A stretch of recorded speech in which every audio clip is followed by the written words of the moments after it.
वरील छत्रपती शिवाजी महाराजांच्या पुतळ्याला वंदन करून आणि हाकेच्या अंतरावर असणाऱ्या भारतीय घटनेचे शिल्पकार डॉक्टर आंबेडकर यांच्या चैत्यभूमीच्या स्मारकाचं स्मरण करून आणि तिथून पुढं श्री सिद्धिविनायकाला नमन करून मी आपल्या सर्वांचे या शिवशक्ती सभेचं स्वागत करतो आणि या निमित्ताने उपस्थित असणारे आपल्या सर्वांचे नेते उद्धव बाळासाहेब ठाकरे आणि राजजी ठाकरे, आमचे ज्येष्ठ मित्र संजय राऊत साहेब, आणि मगाशी उद्धवजी आपण थोडे उशीर आला, पण एक अतिशय उत्तम भाषण मी आजपर्यंत कधी ऐकलं नव्हतं.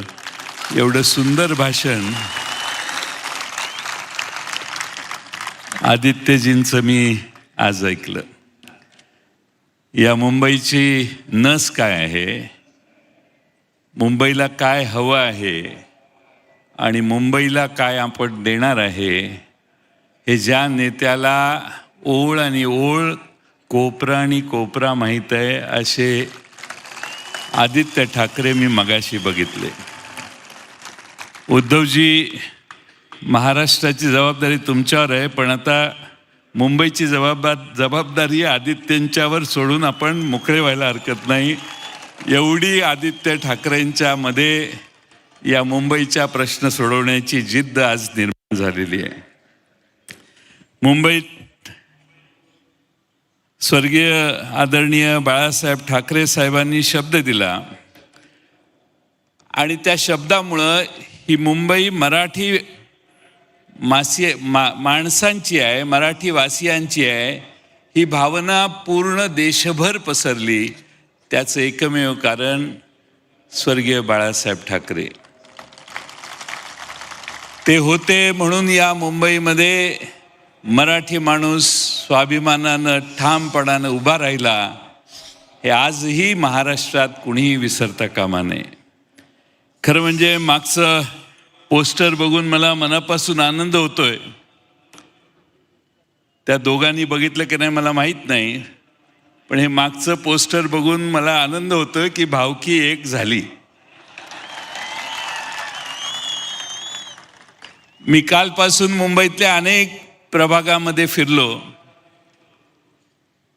लोकांना प्रचंड आनंद आणि उत्साह आहे की उद्धवजी आणि राजजी एकत्रित आले. याचा मुंबईचा आनंद यापूर्वी कधी झालेला नसेल. एवढा मोठा आनंद, प्रचंड आनंद या दोघांना एकत्रित बघण्यास आज मुंबईकरांना झालेलं आहे. आज इथं सगळं शिवतीर्थ भरलेलं आहे, पण महाराष्ट्रातल्या कानाकोपऱ्यातला माणूस टेलिव्हिजनवर बघतोय की हे दोन भाऊ एकत्रित आले, त्याचा मुंबईत आणि महाराष्ट्राच्या राजकारणावर काय परिणाम होणार. आणि म्हणून तुम्ही दोघं आलात, एकत्रित आलात, याचं पहिल्यांदा शरद पवार साहेबांच्या वतीनं मी आपल्या दोघां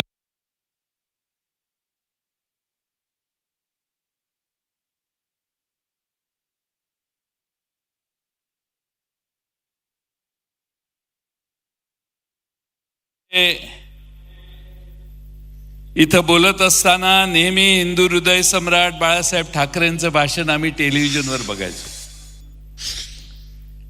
तेच मैदान आहे, तीच शिवसेना आहे, मात्र शत्रू वेगळा आहे. काही गद्दार आहेत तर काही दिल्लीतील सत्तेचे गुलाम आहेत. आणि मला खात्री आहे की मुंबईकर या सगळ्यांना खड्यासारखं बाजूला ठेवल्याशिवाय राहणार नाही. खरं म्हणजे फार वर्षापूर्वी 19 जून 1966 याच शिवतीर्थावर शिवसेनेची स्थापना झाली. त्यावेळी इथल्या एका कट्ट्यावर माझे नेते आदरणीय शरद पवार साहेब यांनी त्यांची पहिली सभा कट्ट्यावर बसून भाषण त्यांचं ऐकलेलं होतं. दोघांचे संबंध अतिशय जिव्हाळ्याचे कायमचे राहिले. वेगवेगळ्या पक्षात जरी असले तरी मुंबईकरांच्या हितासाठी, मराठी माणसाच्या हितासाठी बाळासाहेब ठाकरे साहेबांचं नेतृत्व आवश्यक आहे, ही भावना महाराष्ट्रामध्ये पवार साहेबांनी कायम बाळगली. हे या ठिकाणी मुद्दामून नम्रपणाने मी नमूद करेन. आणि म्हणून हे मैदान नुसतं मैदान नाहीये, हे मैदान स्वाभिमानाचं मैदान आहे, आपल्या अभिमानाचं मैदान आहे आणि भावनेची नाळ जोडणारं हे मैदान आहे. आणि म्हणून याच मैदानावर ज्यावेळी शरद पवार साहेबांनी राष्ट्रवादीची स्थापना केली त्यावेळी त्यांनी देखील सुरुवात पक्षाच्या स्थापनेची याच मैदानावरून केलेली होती. बोलण्यासारखे अनेक विषय आहेत, पण या दोघांचं भाषण आपण ऐकायला आलेला आणि त्यामुळं बाळा नांदगावकर सारखे जास्तच मान हलवायला लागलेत म्हटल्यावर मला इशारा मिळालेला आहे. परंतु एक मित्रांनो विसरू नका की 300-350 वर्षापूर्वी आपल्या छत्रपती शिवाजी महाराजांनी सुरत लुटली, त्याचा राग काहींच्या मनात आजही आहे, हे विसरू नका. अशा अनेक गोष्टी आहेत. काल परवा अण्णा मला येऊन गेले, काय बोलले? त्यांची भूमिका अशी आहे की मुंबई ही महाराष्ट्राची नाही आहे, म्हणजे मुंबईला तोडण्याचा उद्योग पुन्हा सुरू झालेला दिसतोय. आणि म्हणून यावेळची निवडणूक तुम्हा आम्हा सर्वांसाठी फार महत्त्वाची आहे. माझी तुम्हा सर्वांना विनंती आहे की आज पुन्हा जर मुंबई तोडण्याचा प्रयत्न बाहेरच्या एवढे वेगवेगळ्या राज्यातली लोक संजय राऊत साहेब महाराष्ट्रात मुंबईत यायला लागली आहेत. प्रत्येक राज्याचा मुख्यमंत्री इथं आलेला असेल कदाचित, आणि सगळ्यांना बोलवण्याचं काम चाललेलं आहे. पण उद्धवजी, मी तुमचं राजजी तुमचं अभिनंदन करेन. तुम्ही तुमच्या जीवावर ही निवडणूक लढवताय, राष्ट्रवादीची तुम्हाला साथ आहे आणि म्हणून तुम्हाला महाराष्ट्रात मुंबईच्या सामान्य माणसाला विश्वासात घेऊन ही निवडणूक लढवल्यामुळे तुम्हाला यश मिळेल, यात माझ्या मनात काही शंका नाही. मी जास्त वेळ न बोलता एवढीच विनंती आपणा सर्वांना करेन की आज आपले अनेक प्रश्न आहेत, सगळ्या मुद्द्यांचा परामर्श मगाशी आदित्यजींनी घेतलेला आहे. पण जेव्हा मुंबईतल्या माणसाला मुंबईचं घर नाकारलं, या भूमिपुत्राला घर नाकारलं तर ठाकरेंची आठवण येते. कंपनीत एखाद्या मुंबईकराला भूमिपुत्राला नाकारली प्रवेश किंवा नोकरी तर ठाकरेंची आठवण येते. मालकाने गैरवर्तन केलं मुंबईकरांच्याशी तर त्यांना ठाकरेंची आठवण येते. आणि मग मुंबई महानगरपालिकेसाठी देखील ठाकरेंची आठवण येते. मी जाता जाता 4-6 प्रश्न विचारतो, मला हो किंवा नाही याचं उत्तर द्या.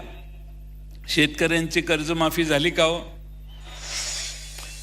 लाडक्या बहिणीचे 1500चे 2100 रुपये झाले का हो? कंत्राटदारांची थकीत बिलं मिळाली का हो? शेतकऱ्यांसाठी भावांतर योजना आणली का हो? मुंबईसाठी ठोस काय केलं हो? मग आता मुंबईकर यांना मतदान करणार का? माझं काम झालेलं आहे. मुंबईचा महापौर ठाकरे बंधू ठरवतील हा विश्वास मी व्यक्त करतो आणि आपल्या सगळ्यांची रजा घेतो. धन्यवाद.